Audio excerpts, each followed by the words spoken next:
At this moment, I am sitting in a very dark basement, in a studio, as it were, when in Seattle, at this particular day, time, and space, it's 70 degrees and clear. I am doing this because I love you. I truly get excited about an opportunity to come and speak with the people who have entrusted their education to Reach Returns. I hope this particular month's CD finds you well.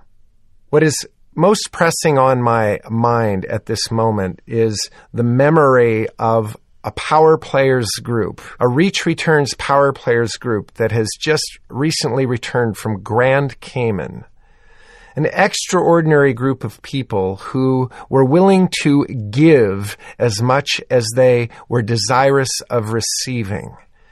And in that vein, the soup that was created in that week, the education that happened of the tools that are acquisition, finance, real estate, and life, that soup began to brew and boil, and the conclusions of that week were memorable. This month's CD, my hat goes off to those power players of Grand Cayman. I miss you. I'm looking forward to our friendship growing with you, the power players of Grand Cayman, and all of the power players we have had in our family that is Reach Returns. I would like to bring to you and to everybody else listening a quote from Sir Cecil Beaton, an Englishman, a photographer of many years, who implores us in his quote, "Be daring. Be different. Be impractical.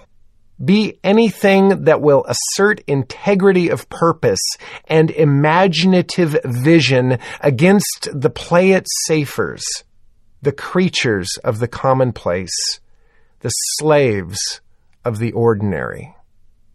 You have heard me say it 1,000 times. If it's not romantic, what's the point? If it has no juice, who's interested? If it doesn't light the fires of passion inside, who really cares? Well, by definition, we understand that everything we do in this life involves risk. Getting up in the morning involves risk. Walking out the door involves risk. As investors, we do our best to frame this topic of risk, and yet the fact of the matter is, the greatest risk is living a life filled with regret. In that vein, I would like to introduce this month's topic, which is the most powerful tool in the toolbox of real estate, and that is the tool of the option. Now, make no mistakes about it. When we make a division between investing and speculating, an option has to fall under the category of speculating. An option is securing a right to purchase a property in the future. Now, if we think about that, we recognize that none of us have a crystal ball. None of us can look into the future with certainty. The only thing we can do with certainty is look at this moment and what has been behind us. That's definable. That's understandable. Tomorrow is not certain by definition. There are many things that are completely out of your control and my control. And so understand that this tool we call option to buy real estate falls under the heading of speculation, which is why it is not month one in your tools to use column. I'm very careful. I'm very calculated. I take very careful steps in my investment life to ensure a certain outcome. An option, it's a little bit more out there. But in the spirit of Sir Cecil Beaton and in the spirit of those power players swimming with eels, water jet skis out in the open ocean, swimming in the waves with sharks, my hat's off to you. Be daring, be different, be impractical, be anything that will assert integrity of purpose an imaginative vision against the play-it-safers, the creatures of the commonplace, the slaves of the ordinary. In that spirit, let's set out to discover the waves that are the option. An option has three components, three very simple components. The first, of course, being the price of the property. The price of this property that you will have a right to buy in the future. What is that price? The second component is the window of exercise. When we look to the future, what is the window of time that we have available to us to exercise the option? The third component is the consideration. What are we giving to secure this right? Let's go back to step one and let's exhaust these three components of this powerful tool. The price. In order to evaluate the value of a property in the future, we first have to know the value of that property today. And so let's conclude by saying that if we can get an option to buy this property in the future at a price that is reflective of the value of this property today, or even a price that is reflective of less than what this property is worth today, wouldn't this be wonderful? Example, let's say I know of a house that has a very solid fair market value today of $400,000. If I could secure an option to purchase that home 3 years from now at $400,000, gosh, what a wonderful thing. In a 5% appreciation market, that property by definition has to be worth a little bit more than $460,000 3 years from now. Simple math would tell us that. So the best option price is one that is reflective of current value today. Backing up, how do we change value? If we are controlling this property, and again, let's use an example of a 3-year option. If we're controlling this property, is there anything we can do to this property while we are in control of it, not owning it, during our option time frame that will, by definition, change the value? Let's take a raw piece of land that is currently zoned single family, 20,000 square feet of dirt per lot. And this particular piece of land is 30,000 square feet. Okay, so we secure an option to purchase this property, a 3-year option, and we pay a market value given the current zoning of that lot today. The current zoning allows us to slice that property into 3 lots. Now, what if during my option time frame, during that 3 years, I were to apply to change the zoning of that property, and I was successful in changing the zoning of that property instead of 10,000 square feet per lot to 5,000 square feet per lot? I have just effectively created a situation now. Instead of 3 potential lots, now I have 6 potential lots.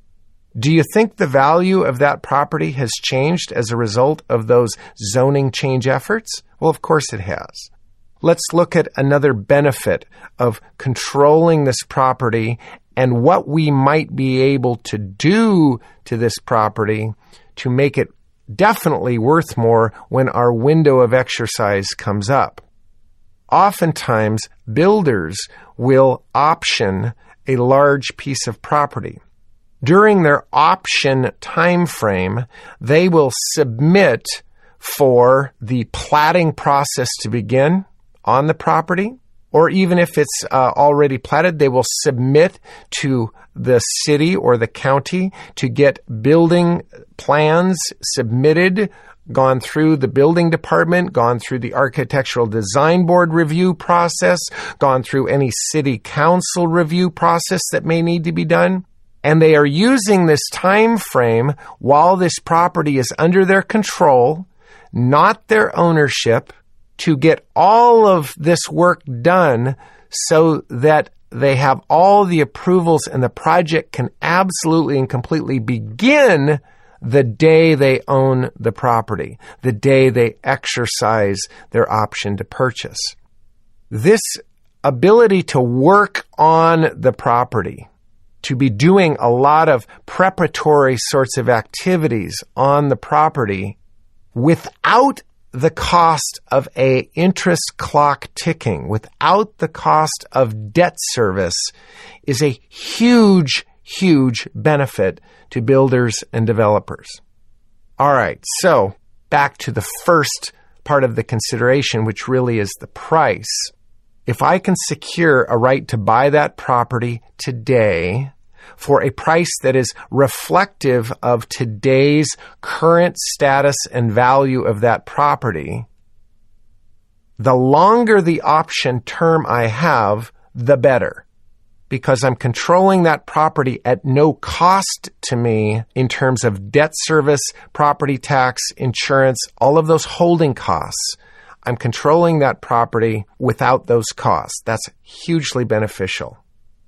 This time frame whereby we are controlling property without a debt service, without being responsible for property taxes and insurance, is really of benefit, especially if you are planning some sort of construction process. Now, sometimes I get asked, how do I go and apply for permits on a piece of property that I don't own yet? Well, this is where your option being recorded creates a beneficial interest in that property. And therefore, as per the language of the option, that beneficial interest does give you the right to pursue things like zoning use changes, building permits, short plats, long plats, etc. This is critical that you record that option and any attachments so that that beneficial interest is of record. The second component is this issue of window, which we have definitely talked about. What is a normal window? Well, there is no normal window. I can write up an option to buy a property 6 months from now, where my window begins month 5 and closes month 6. And if I exercise my option to buy, I simply come to the table with the cash needed to close the transaction, less the consideration I've already given to exercise that option during the window. What if that window passes and I do not exercise my option? Well, certainly all option consideration that I have paid up till that point becomes non-refundable. It's gone. That is the term of the option, is that if I don't exercise my option, any amount of consideration that I've given to secure that option goes away, becomes non-refundable, and I've lost my option to buy.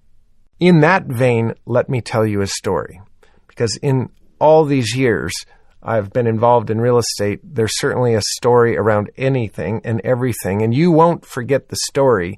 You maybe will forget the technicalities. The story is one where I represented a client.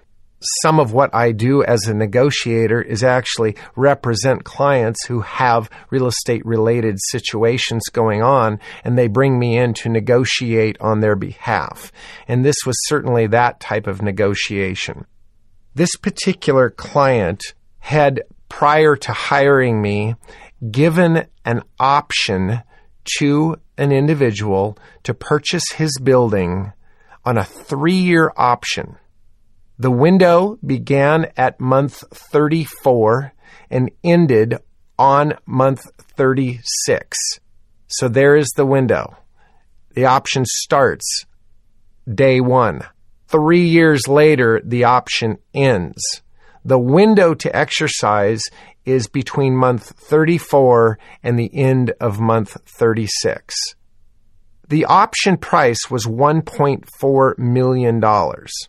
The amount of consideration that was paid up front to secure the right to buy this building for $1.4 million was $200,000. Now that is a large amount of consideration for the right to purchase this building.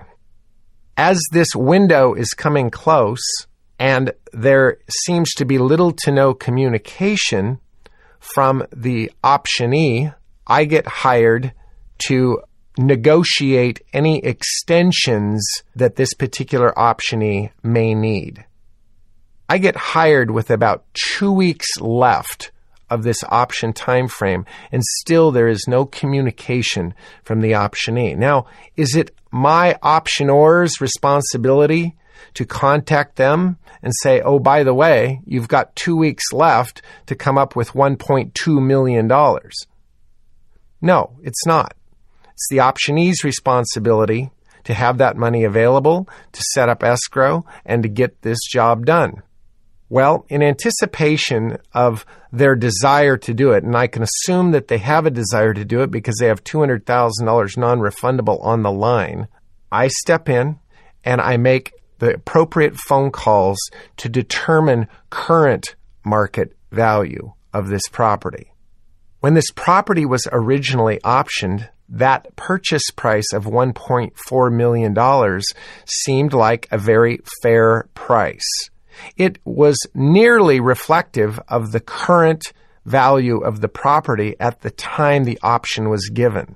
Nobody anticipated the changes of value to this particular piece of property and this particular area. And in fact, the value had changed considerably. In my research of where current value was, which was my due diligence for this particular client, I concluded that the current market value of that property was closer to $1.7 million.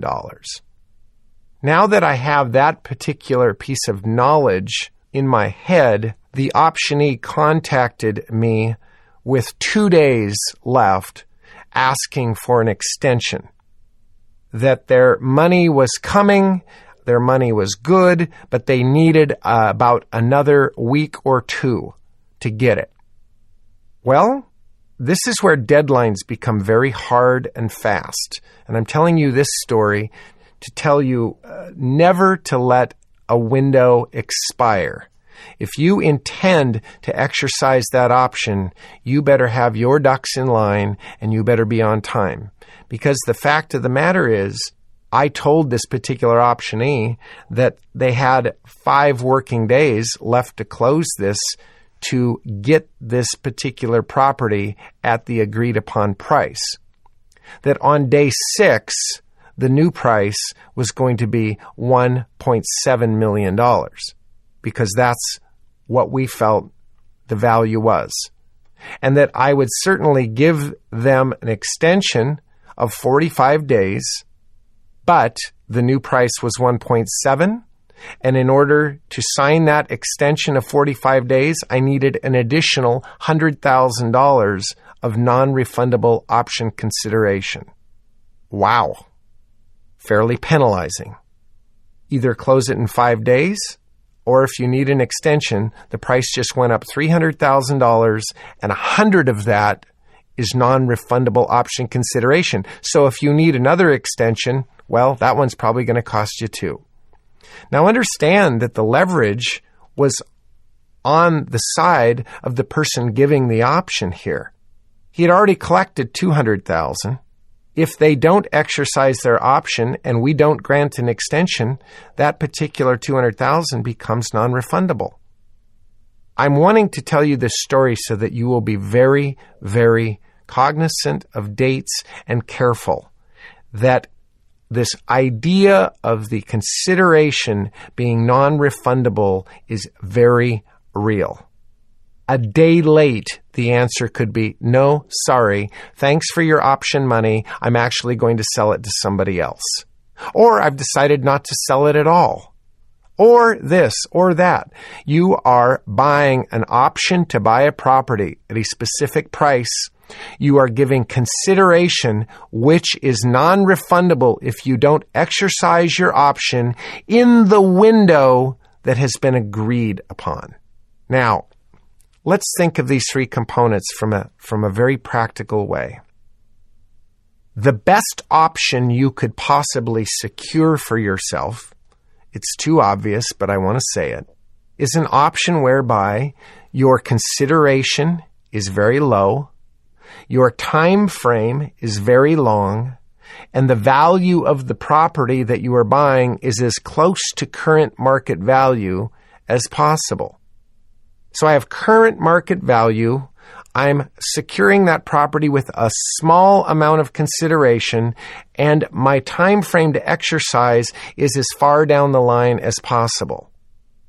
This creates the greatest amount of possible upside to you as somebody who is creating this option to buy the real estate. All right, now given that being said, what is reasonable? What will you find success in? I would say that most of the options that I've been involved in have been 1 to 3 year options. It is common to secure a 1 to 3 year option at today's market values. How much consideration should you pay? Well, obviously, the less the better. What's reasonable? Reasonable is 3 to 7% of the end purchase price being paid in consideration. If this is a $200,000 house, somewhere between the range of $6,000 to $14,000 to be paid in option consideration. Now, how is that consideration paid? Does it all need to be paid up front? No, that's all negotiable. You could have quarterly installments set up to pay option consideration every quarter for that 3-year period. Usually, if it's set out on an installment payment basis, the way the paperwork will read is that if ever you miss an installment along the way, everything you have paid up to that date is non-refundable and your option goes away. So, another reason to be very on time with those installment payments, because if you miss one, everything you've paid up to that time is non-refundable, and the right that you thought you had to buy this property goes away. When you set up a payment schedule whereby option consideration is being paid on a quarterly basis, could be a monthly basis, it could be an annual basis. What happens as an optionor when somebody misses a payment? Step 1 is that you need to address this in writing. The first paragraph of this should state that I have not received an option installment payment due on such and such a day. As you know, per our agreement, this takes you out of contract with your option to buy this property. So it's going to say, A, I've missed a payment. B, you're out of contract. Per our agreement, all option consideration that you have paid up till this day is now a non-refundable amount paid, and your right to purchase this property in the future is now null and void. The next paragraph is up to you. That paragraph could say, under the following terms and conditions, I will reinstate your option. I will reinstate it with adjustments to the price, to the window, to the amount of consideration I want. From that point forward, it becomes negotiable per your discretion. Paragraph 1 in a letter, in writing, needs to say, your payment has not been received. Per our agreement, you are out of contract. Your option to purchase this property is null and void, and all amounts that you've paid in option consideration up till now are non-refundable. Bam. Paragraph 2, under the following conditions, I will do the following. That's real important that it's in writing and that it's addressed immediately. I mean the day after that payment is late, wham, and I would definitely send it certified mail return receipt. This is a legal binding situation and handle it professionally. You may consider having your attorney draft this letter and get it out, because it sends a pretty strong statement that what we're doing here is business. We're not playing marbles. The benefits of options are staggering. If you think about what we're doing here, we're controlling a large asset for a very small amount of money. We're controlling an asset that any appreciation beyond the price that we've negotiated becomes our appreciation. In other words, once this person has optioned a property and committed to a price, everything over and above that property appreciates during the term of our option is ours if we exercise the option. Even if we don't end up buying this property, we can still assign the rights of our option to a third party who will then pay us for the rights that we have, and they may be the ones to exercise the option. Of course, if they don't exercise the option goes away. But at that point, of course, we've been paid for the rights that we handed to them. No different than we're assigning our rights on a purchase and sale agreement, monthly CD disc 1, right? We can too assign our rights of contract to an option. Most options that are created are very simple in nature: price, consideration, window. And they're filled out on a one-page document that is recorded that creates a lien on the subject property. Options can also involve all of the terms of sale when that particular sale is to happen. For example, let's go back to our $400,000 house. I can say, all right, I have an option to buy this particular house for $400,000 3 years from now. And I'm giving you $10,000 to secure my right to buy this house 3 years from now for $400,000. That very simple paperwork is filled out. And then, under attachments, what is being attached is the purchase and sale agreement. The purchase and sale agreement reads that the purchase price is $400,000. The terms are a total of $30,000 down, $370,000 on a private note, 6% interest, etc., etc., etc., etc. Whenever terms are also negotiated on the final price, those should be written up on a standard form purchase and sale agreement, post-dated to the day of consideration, and recorded with the option to not only secure your right to buy this property in the future, but to establish and secure the terms by which you will follow through with that property. Now, if you assign this option, understand that you not only now assign the option, but with the option comes the terms that you have pre-negotiated. That's also a very powerful tool. Personally, I know of investors who all they do is go out and option real estate, never ever intending to close and actually own that real estate. They're simply optioning the real estate, and as their window approaches, 6 months ahead of their window, they are finding an assignee getting paid by somebody to assign the rights of their option to a party who actually wants that real estate, and they make money. They never own or close a thing. And by the way, they can be extremely successful at this. Now, What's the downside? The downside is that you are putting out non-refundable option consideration. If that property stays the same value 3 years from now, there's really not a big deal there, is there? And you may walk from your option. And if you walk, you lose the option consideration. There's always the risk of that particular property actually going down in value. If that happens, certainly your option to buy it at a higher price isn't worth a lot of money.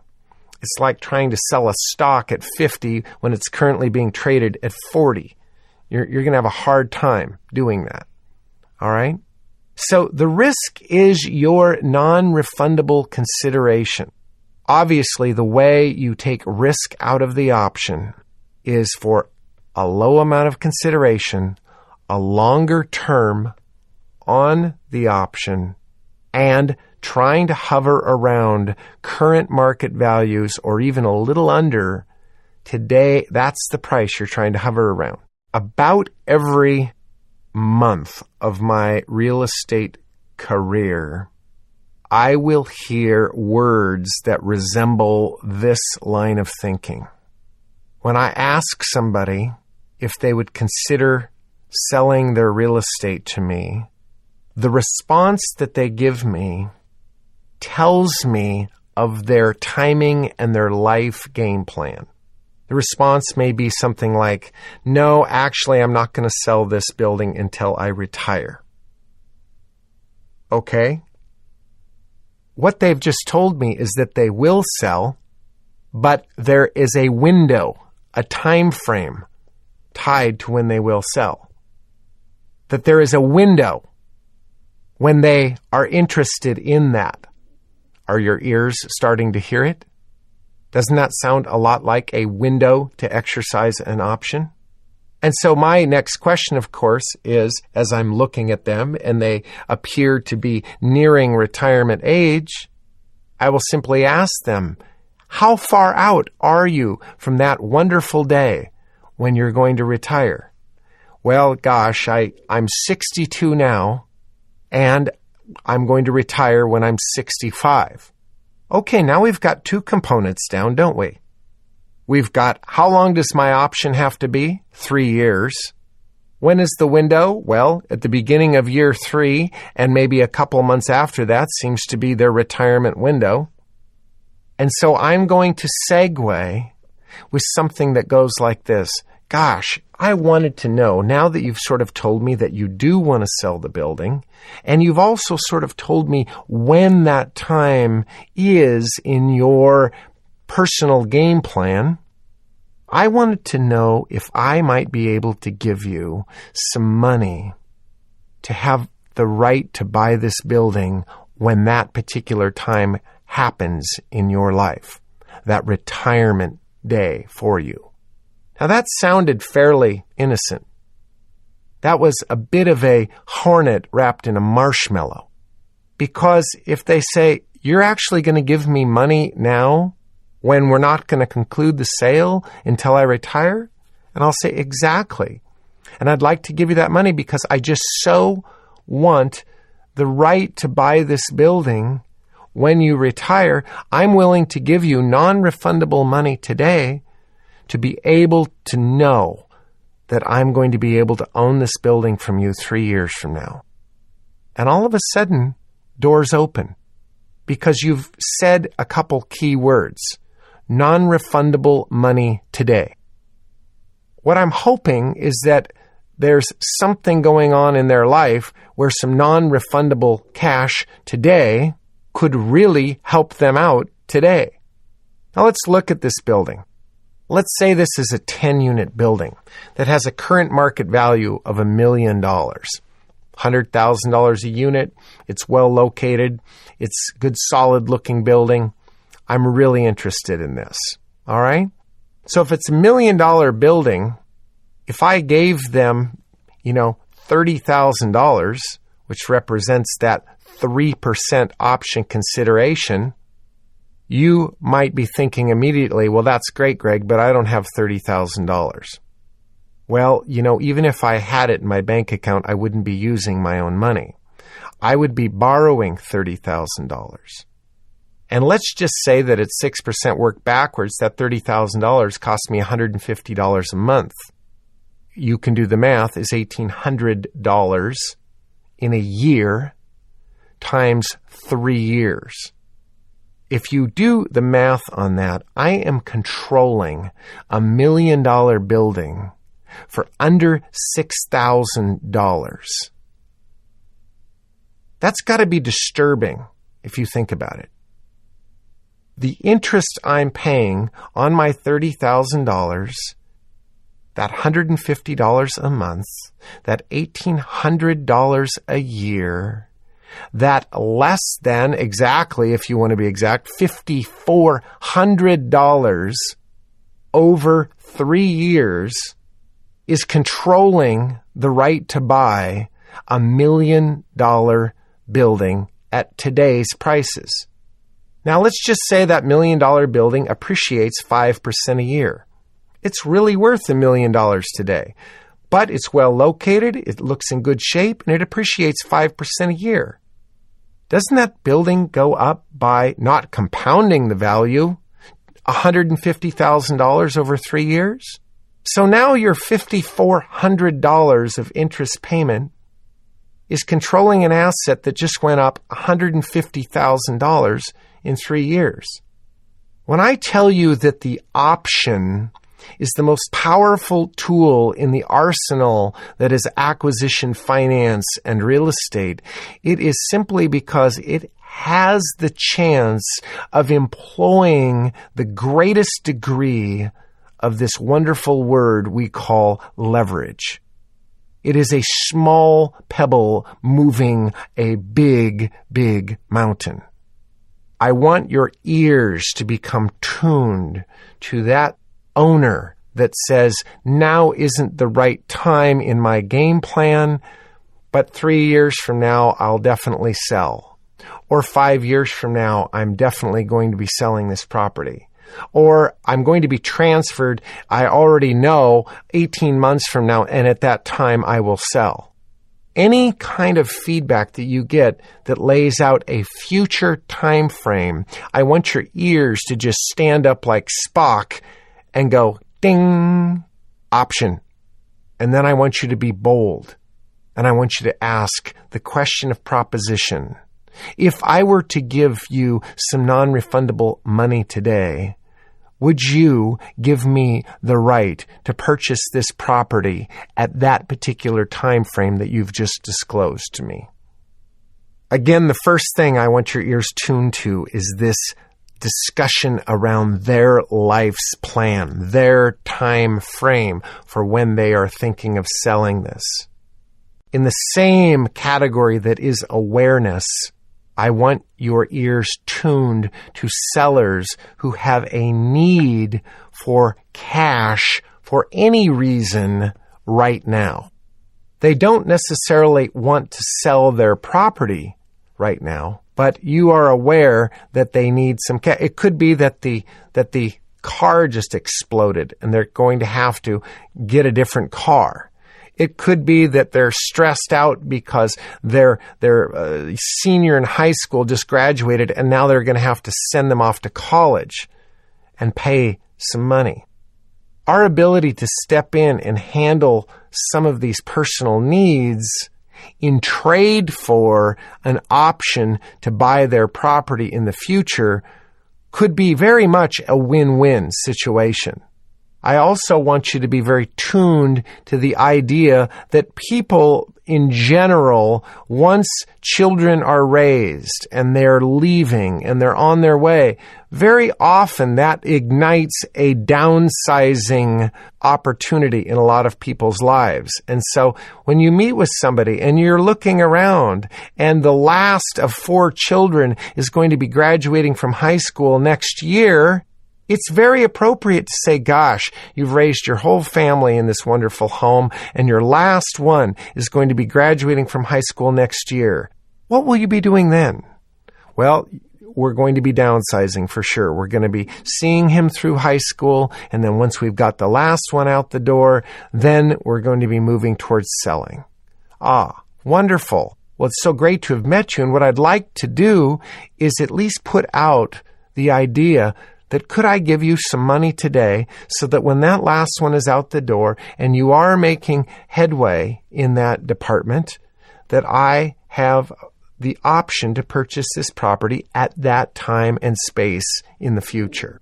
There's all kinds of little clues out there that once you're aware of the power of the option, you will start hearing people all the time say, not now, but then.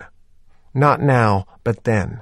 And you'll also start really listening for people needing a small amount of money, which solves a huge problem in their life. I'll tell you a story. I had over the years tried very hard to develop a relationship with this grizzly old guy who had a large piece of multi-zoned property in my town.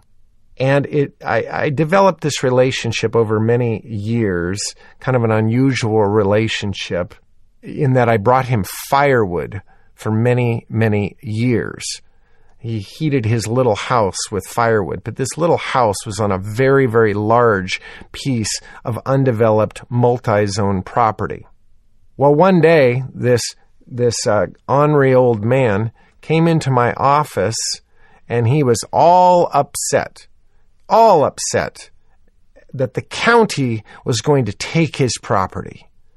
And I settled him down, and I made him sit in the lunchroom, and we started to talk. And as it turns out, he was 5 years in arrears of his property tax. And he was on the 11th hour of foreclosure because of this negligent tax bill that he hadn't paid in 5 years. The total amount he needed was $15,000 to pay his back taxes and save his property from a tax foreclosure. I sat with him and used that need for cash as an opportunity to bring up the topic of his property.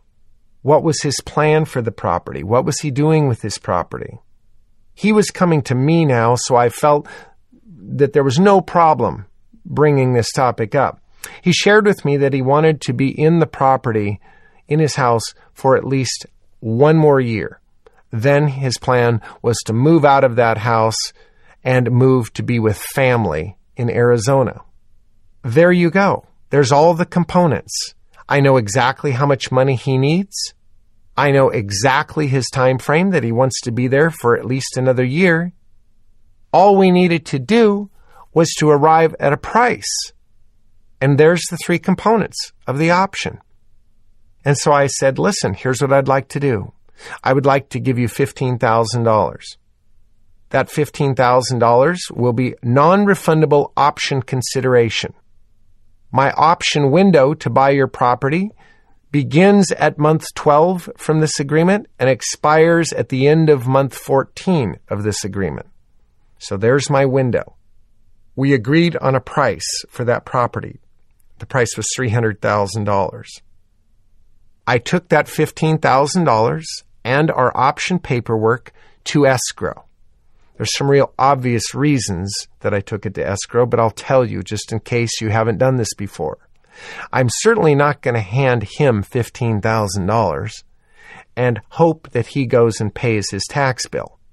Because if he doesn't go and pay his tax bill, now the whole bag of worms just exploded, right? What I'm wanting to do is hand this $15,000 to escrow, have escrow go pay the tax bill, record the option agreement at the same time. My $15,000 becomes a credit to my $300,000 when I exercise my option in a year. Well, this was perfect because this gave a year's time to develop drawings, plans, all of the different approvals with the city, the architectural design board, all the engineering, etc., etc., etc. And by the time that year was up, everything was already to go. All the permits were ready to be issued.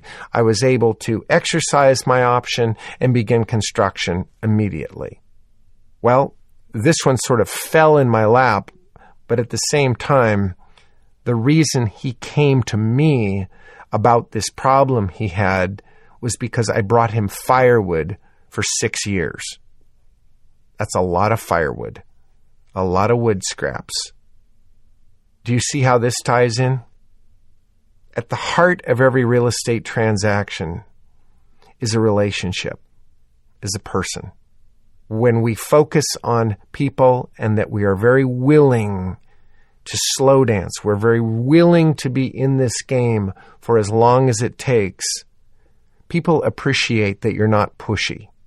I'm very proactive. I ask very deliberate questions of proposition, but I'm always courteous to people's time frame and their desires, goals, objectives.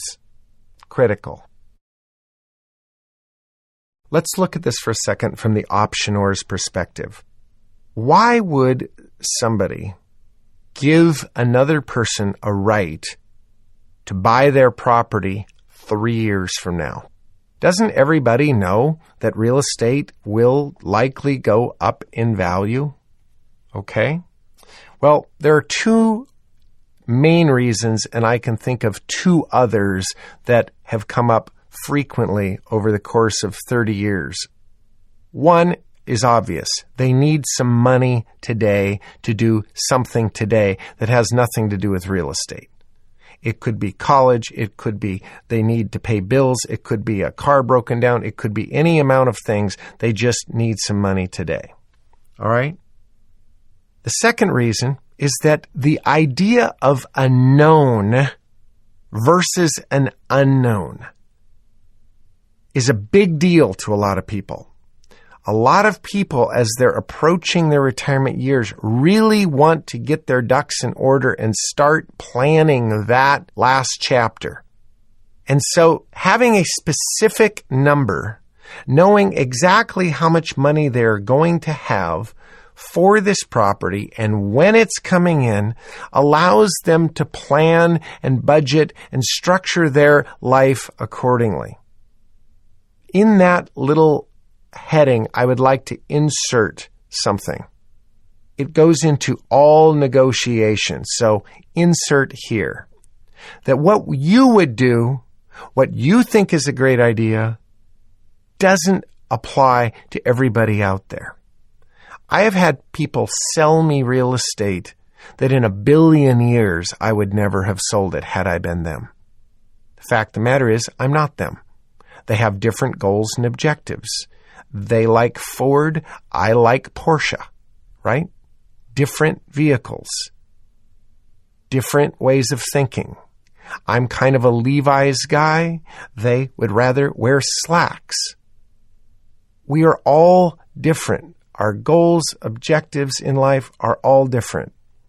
And so what somebody might do, don't let yourself get in your own way. Get your own ideas about what you would do and how you think out of your way. It's not about you. Listen to them. Listen to what they're trying to do. I purchased a house. It wasn't an option, but it was darn close to it. I purchased a house from a lady whose full-on reason for selling was, 1, I want to get my affairs in order. 2, my brother, who is a CPA, is about to retire. I want to make sure I can hire his services to help me, to consult me in this transaction before he retires. But the fact of the matter is, I don't want to move from the house. Matter of fact, I'd like to live here for another 10 years at least. But I want to sell my house today so my affairs are in order and so I can use my brother's services before he retires. Now, looked at from a different perspective, you think, crazy. You know, hire a different CPA 10 years from now. Enjoy the appreciation over 10 years. You know, that's my brain thinking. But understand that it's not about me. That's what she wanted. Go with it. Row the boat the direction it's going. A third reason. Somebody may not have the expertise. They recognize that what they have here is a property that has a much different, higher, and best use.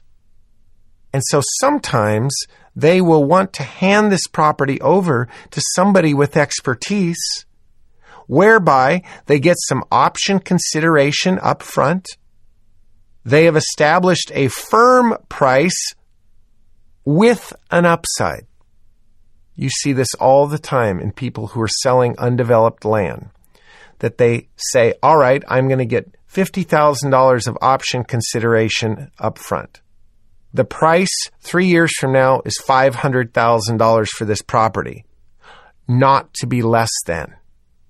And then I also get an upside that I get to participate in 5% of the finished lot sales proceeds. Every amount of that is over and above $500,000, I get 5% of that, or 10% of that. The fact of the matter is, they don't have the skills and contacts to take their own property through its highest and best use. So they are willing to hand it over to somebody who does, with a sure minimum amount of payment being paid to them, with a piece of the upside. And that's very reasonable. I think that there comes one other reason why somebody would option their property to be sold in the future. I find that a lot of times people have too much on their plate in this day and age. Have you ever heard that? Man, have I got a lot on my plate these days. Boy, have I got a lot of balls in the air. And the fact of the matter is, we live in a very, very busy society, and people's interests are here, there, and everywhere. What you're offering them is to take something off their plate, right? The thought of putting their property on the market, I don't care if it's today or 5 years from now, of having to clean up their house, of having to get it all show ready, of having a troop of real estate people traipsing through their house, the whole cheese and crackers, the whole process, that whole idea just puts them on overload. And what you're doing here is saying, listen, let me just let you rest. This is a known. I'm giving you non-refundable money. I will be exercising my option to buy this property. If you can assure them that, you've just taken something off their plate. Not a bad way to go. Keep your ears tuned to all of what people might tell you. Be sure you listen, for now is not the right time. I've had people, and this is on a humorous note, respond to a letter that I've sent them. And they go, no, I will never sell this property. I'm going to live here until I die. And of course, being in the right mood, space, and time, I very casually ask, well, do you mind? Do you happen to know? Could you tell me when that might be? Because perhaps I could write up an option, give you some money today, and then when that day comes, that day you die, then I could buy your property. Well, they sometimes don't like that very well, but, be daring, be different, be impractical. Isn't that what we started this CD with? Why not? At this point, I would like you to pull your car off the road if you are listening in your car. I need 2 minutes of your time. Are you off the road? Are you safe? Put your hazards on. Okay. I would like you to visualize with me from step 1 through the end what this option is all about. There you are, meeting a seller. They called you because you expressed some interest. You saw that they were out in their yard working, and you pulled off to talk with them. You were walking the neighborhood and decided to be bold and just start knocking on doors. some way, shape, and place you got in front of this particular person, and you are asking them about the possibility of you purchasing their home, their building, their multiplex, or their raw piece of land. And in that discussion, you are hearing of their time frame.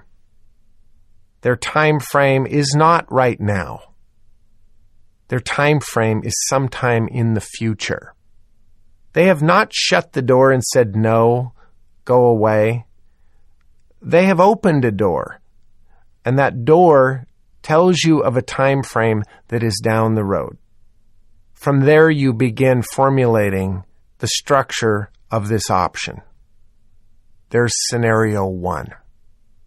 Scenario 2 is that you've noticed somebody that needs some money. You have been proactive to approach them and ask them, could I give you some money today for the right to buy your property in the future? Getting to step 1 of an option is going to happen in a multitude of ways. And I want you to visualize the proactivity that it's going to take to get into this discussion. This discussion doesn't happen at the doobie-doo. This discussion happens by being proactive, asking the question, can I purchase your property now or in the future? That question has to be asked every day of your investment life to somebody. If they say perhaps in the future and give you an idea of the time frame, now we need to start moving in the discussion of price and how much money am I going to give you now to hold the right to buy that property in the future.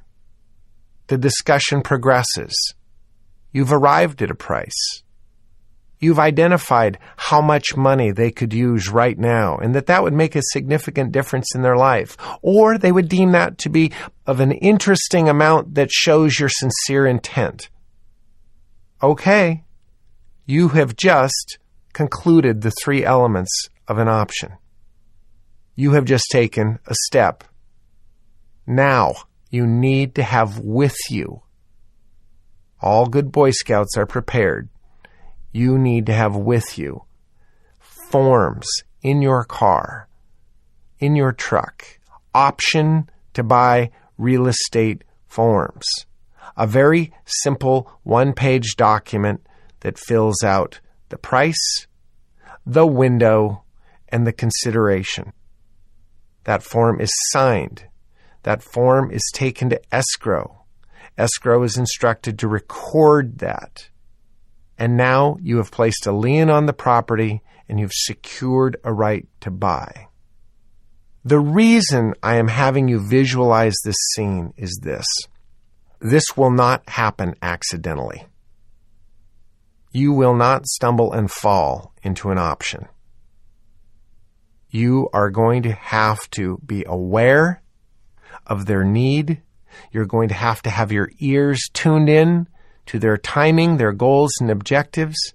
And then you are going to have to, with your imaginative vision, remember that in the quote that we started with, Sir Cecil Beaton, you are going to be proactive and putting questions of proposition together that leads to this conclusion.